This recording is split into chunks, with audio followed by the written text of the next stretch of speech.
Mes chers, voici un rendez-vous que j'aurais dû faire il y a déjà une quinzaine, car nous sommes au mois de mars, exactement le 15, et en début d'année, je vous avais promis de venir éclairer ce fameux calendrier que je vous ai proposé cette année et qui vous permet chaque mois de rencontrer des mondes symboliques, de vous familiariser avec les univers symboliques différents. Donc je profite de ce mois de mars pour vous parler de l'utilisation de ce calendrier assez synthétique mais complet en informations. En particulier, nous allons parler du mois de mars. Vous voyez sur cette page, nous avons déjà une phrase clé que vous retrouvez chaque mois différente, mais qui vous donne envie peut-être de réfléchir à un comportement, une attitude, comme un petit mantra qu'on pourrait s'appliquer au quotidien.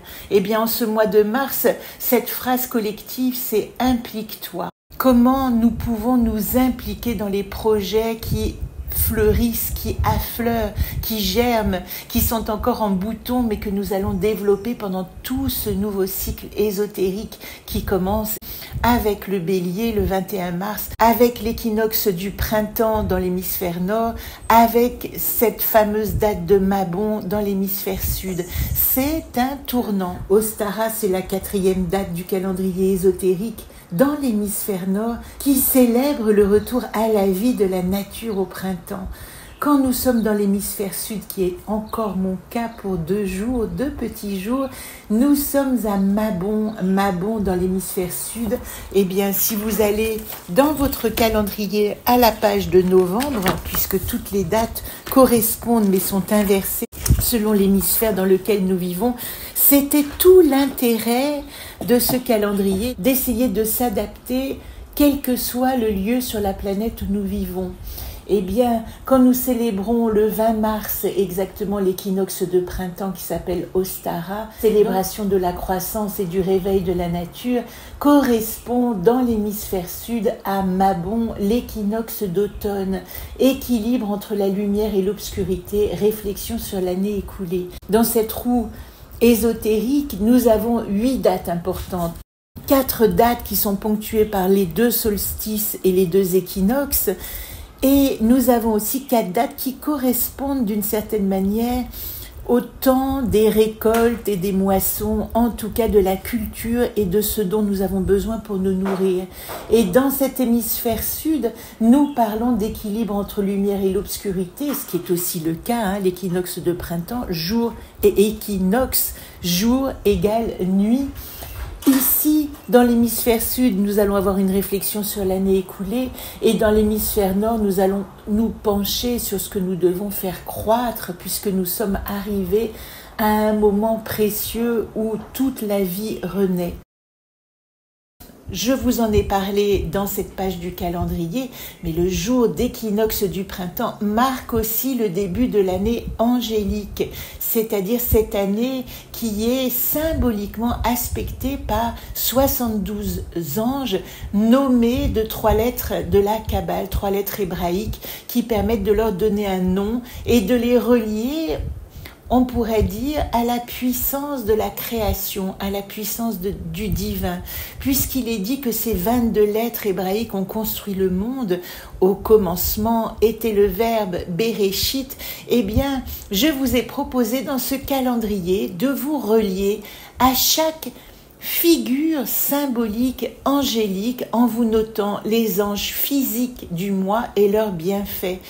Je reviendrai sur ces apprentissages passionnants parce que nous avons 3 anges dans notre incarnation. Nous avons un ange physique qui correspond à notre période de date de naissance. Les anges traversent le calendrier pendant 4 jours sur notre dimension physique. Donc vous voyez, du 1er au 5, nous avons rencontré Rochelle qui parle de cette notion de perdu et retrouvé. Puis nous avons rencontré Jamabia, du 6 au 10, voir l'ordre dans le désordre, et puis du 11 au 15, Ayael, prophétie et dimension de la 5D, sortir de la 3D. Et là, c'est intéressant au moment Et là, au moment où je vous parle, nous sommes en train de vivre avec les énergies de Mumia. Et Mumia, c'est le dernier ange de ce cycle ésotérique qui nous parle de nettoyage spirituel avant l'entrée le 21 mars du premier ange, Veuya, qui nous parle de voyager dans le temps. Il y a tellement de synchronicité avec tout ce que je viens vous raconter, puisque aujourd'hui, j'en suis aussi dans mon feuilleton à ma dernière anacarte du saut quantique de ce feuilleton que je vous ai proposé pendant le premier trimestre. Et cette dernière anacarte, eh bien, elle n'est autre que Ozone, le voyage. Donc, nul doute que je vais certainement parler de Veuya, puisque je vais écrire aujourd'hui le texte ultime de ce feuilleton que je vous ai proposé. Voilà pour les anges physiques du mois et leurs bienfaits. Vous pouvez aller regarder évidemment dans ce calendrier votre date de naissance pour voir quel est l'ange qui a aspecté votre venue, votre incarnation dans le monde. Tout au long de l'année, je reviendrai sur les anges pour vous expliquer d'où ils viennent. Ils viennent du livre de l'Exode et ça mérite vraiment de faire une vidéo pour vous expliquer comment se sont construites ces énergies symboliques absolument magnifiques sur lesquelles nous pouvons nous reposer à chaque moment quand nous avons besoin d'une direction spirituelle. Nous sommes des êtres incarnés, mais comme disait déjà Maupassant dans le Horla, il n'y a peut-être que 5% de visible dans l'univers. Et il est possible que nous entrons dans une dimension nouvelle, dans une période nouvelle où nous avons la possibilité d'explorer ces mondes invisibles qui nous habitent, de les rencontrer, de les reconnaître, de les côtoyer, de les inviter dans notre quotidien pour l'enrichir de sens et de conscience. À chaque fois qu'un geste du quotidien nous arrive, faire la vaisselle, se laver les dents, se lever de son lit, poser un pied par terre, caresser son chien, à chaque fois, il peut être aussi habité de cette dimension spirituelle invisible de reliance au monde et à tous les univers. Je vous ai proposé évidemment au mois de mars d'écrire votre mot du mois. Pour moi, il s'agissait d'être vrai. Le 3 janvier, j'ai écrit ce mot qui m'est arrivé. J'ai envie, cette année, de développer cette dimension d'être vrai. Et il se trouve que dans le calendrier, il correspond au tirage de vérité à travers les 7 directions. Nous sommes accompagnés ce mois-ci, je vous l'ai dit, puisque je viens de faire le tirage de pleine lune, de Voyat. Le tirage de Voyat, c'est vraiment le tirage de vérité, comment je suis en vérité dans toutes mes directions. Associé à Prigo, activer la vigilance, c'est aussi activer ce gardien intérieur qui nous demande une lucidité, une clairvoyance, qui nous demande d'être pointu dans notre réflexion, de ne pas nous laisser aller simplement à vivre les choses sans conscience, mais d'activer un regard clairvoyant et lucide. C'est un gardien, Prigo. Et le monde ici, puisque nous sommes dans le cycle de pleine lune, je vous en ai parlé, eh bien le monde aspecté par Prigo dit, regarde, comme tu peux être vigilant à tous les signes qui arrivent, car Prigo, c'est aussi le gardien, c'est aussi l'ange gardien. Eh bien Prigo te dit, rappelle-toi qu'il y a une présence supérieure, sublime, divine, peut-être invisible, oui, dans ton inconscient, dans tes mondes invisibles, qui te permet de rester en droite ligne avec la vérité de qui tu es. Voilà pourquoi j'ai envie aujourd'hui de vous proposer ce tirage de vérité. Avant de terminer, je vous précise quand même que nous allons à la fin du mois faire le bilan du premier trimestre avec Encore, puisque le premier trimestre de cette année 2025, comme de toutes les années, de janvier à mars, nous allons explorer dans cette roue chamanique, dans cette roue que nous traversons chaque année comme un cycle d'évolution. Nous allons réfléchir à ce que nous avons pu mettre en place avec Encore, après avoir pris conscience de mes impossibles. Nous y reviendrons le 31 mars.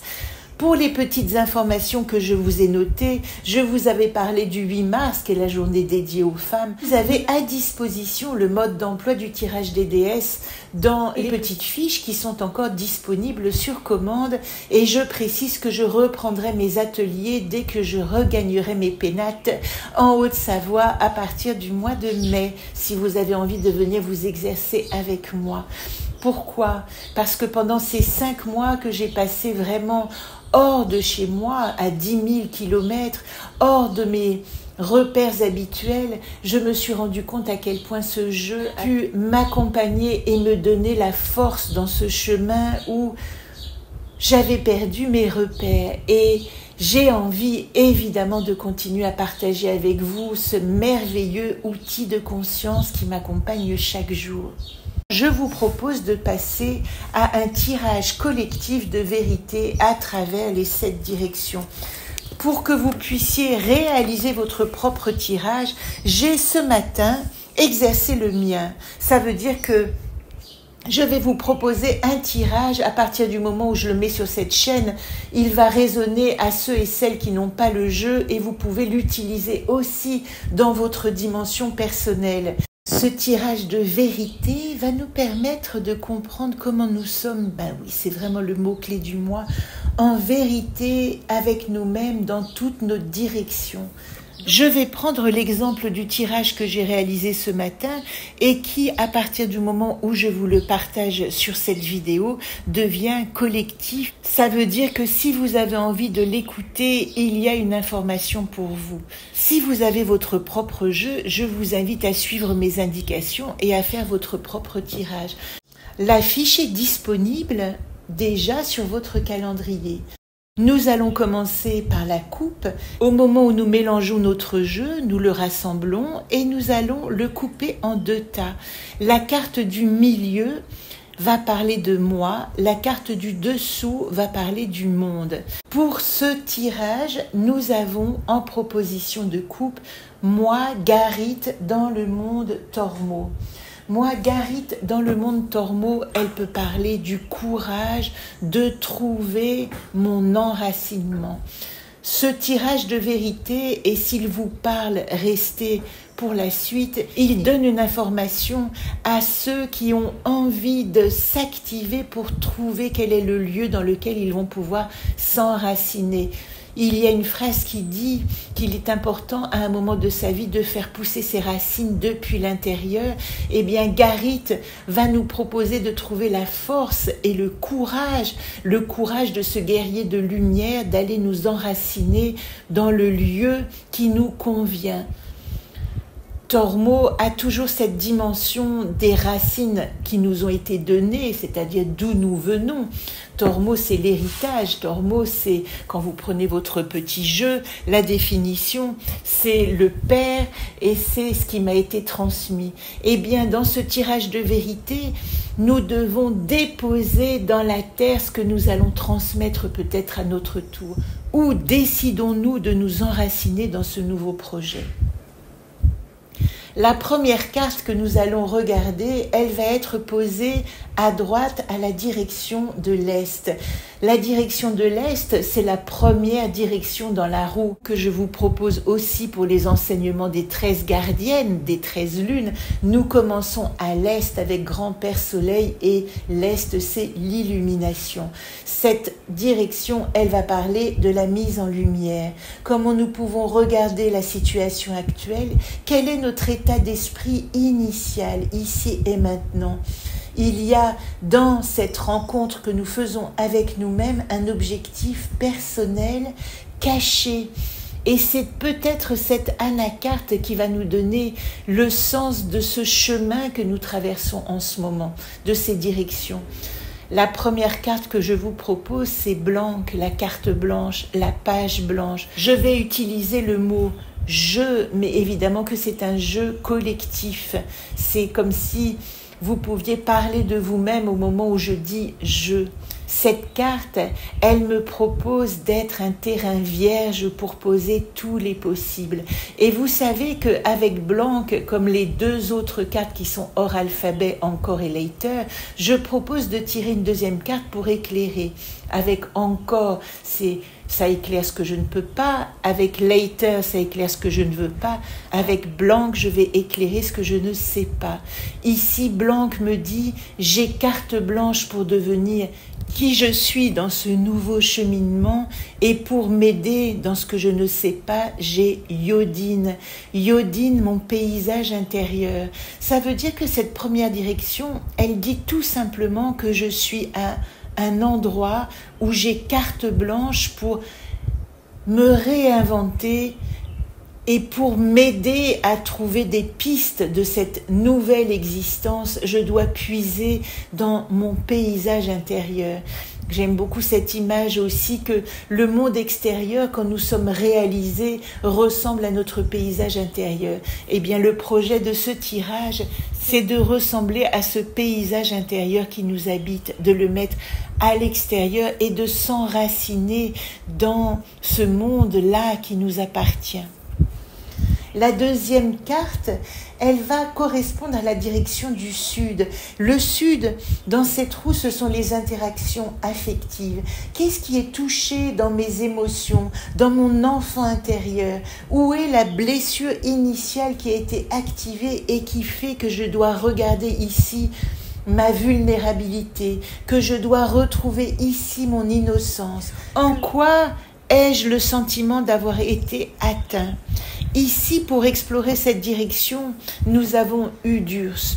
Udurs nous dit que nous avons été touchés dans notre matière, dans notre incarnation, dans notre matérialité. Pourquoi y a-t-il une proposition de page blanche dans la première direction? Parce que la deuxième nous dit que nous avons été blessés dans notre matière et qu'il est nécessaire de réinventer le terreau dans lequel s'implanter. Udurs, ici, nous parle de retrouver la richesse de l'endroit où nous pouvons développer nos qualités, pousser dans un terreau fertile. Je vous rappelle que Udurs est arrivé en carte de situation actuelle dans le tirage de la pleine lune hier. Il nous montre à quel point nous avons la nécessité de nettoyer notre jardin, l'endroit où nous nous nourrissons, où nous pouvons pousser. C'est le message de notre direction du sud. Dans la troisième carte et la direction de l'ouest, nous avons la rencontre avec les enseignements profonds et réciproques. Nous rencontrons nos profondeurs, les enseignements que nous avons reçus des parties les plus profondes de nous-mêmes, la sagesse intérieure, d'où est-ce qu'elle peut venir cette sagesse? Et j'adore cette idée que cette carte qui est survenue pour nous montrer notre sagesse, eh bien c'est Voyat. C'est la carte phare de ce moment qui nous dit notre vérité est à l'intérieur de nous-mêmes, elle n'est pas à chercher à l'extérieur. Si mon mot du mois c'était être vrai, si je vous propose aujourd'hui un tirage de vérité, et si la carte qui parle dans le tirage de pleine lune de moi dans le monde, moi Voyat dans le monde Prigo, nous sommes ici à l'exact endroit avec cette direction de l'ouest qui nous dit c'est à l'intérieur que tu vas trouver toutes les ressources pour créer cette nouvelle vie qui t'attend et qui est beaucoup plus exacte avec qui tu es, avec qui je suis, avec qui nous sommes.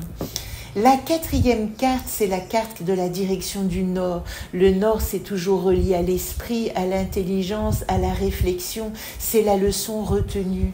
La reconnaissance aussi que chaque expérience apporte un enrichissement.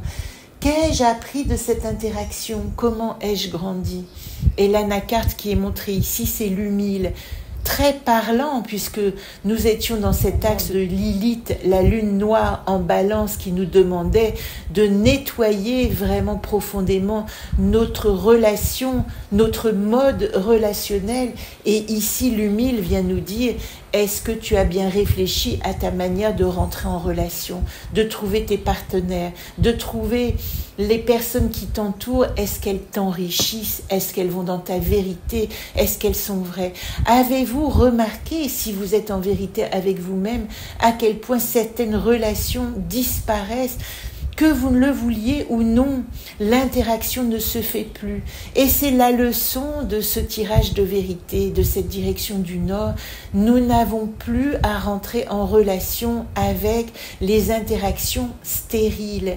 Et c'est une manière aussi de dire que nous pouvons nous ouvrir ou laisser de la place aux rencontres qui vont nous nourrir.